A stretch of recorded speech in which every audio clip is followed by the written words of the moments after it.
आपणही सक्षम झालोय, आपल्याकडेही गाड्या घोड्या आल्या.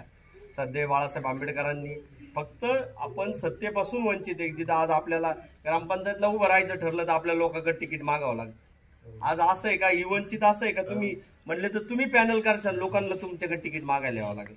ही ताकद त्या वंचित बहुजन आघाडी. तुम्ही वाटलं तुम्हाला पॅनल करायचं, या गावात आपले 2 सीटं लागू शकतात, 4 सीटं लागू शकतात, तर नक्कीच आमच्याकडून जी शक्य होईल मदत ती इथं येणार. तुम्हाला तालुका अध्यक्ष असतील, आमची पूर्ण जिल्ह्याची टीम असेल, पूर्ण तुम्हाला मदत करणार. तुम्हाला निवडणूक प्रक्रियेत पूर्ण सहभागी राहणार. म्हणजे तुम्हाला जिथं जिथं गरज पडेल तिथं वंचित बहुजन आघाडी तुमच्या पाठीमागे उभं राहणार. आणि राहिला विषय अन्याय अत्याचाराचा, तर यापुढीलही काळात कुठं काही घडलं तर नक्कीच वंचित बहुजन आघाडी जिल्हा अध्यक्षाच्या नात्याने मी तुम्हाला ग्वाही देतो का तुमच्या हाकेला साथ देणार. तसे आमचे तालुका अध्यक्ष आहेत.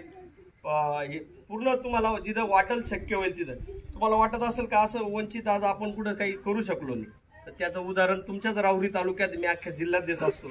आपलं डॉक्टर जालिंदरजी घेगे साहेब का कठोर परिश्रम पूर्ण आज ग्रामपंचायत ताब्यात, आपल्या म्हैसगावची ग्रामपंचायत आपल्या ताब्यात घेतली. म्हणजे एक असं वाटणार नाही आपल्याला का आपण ते साध्यच करू शकत नाही. जरी आपल्याकडे आज पैसा नसला, सामुग्री नसली, पण आपली माणसं तर आपलेच आहे ना. त्या माणसाचं नियोजन जर व्यवस्थित केलं, नीटनेटकं निवडणूक प्रक्रिया जर हाताळली, आपण त्यापासून लांब पडतो. आणि तीच प्रक्रिया जर व्यवस्थित हाताळली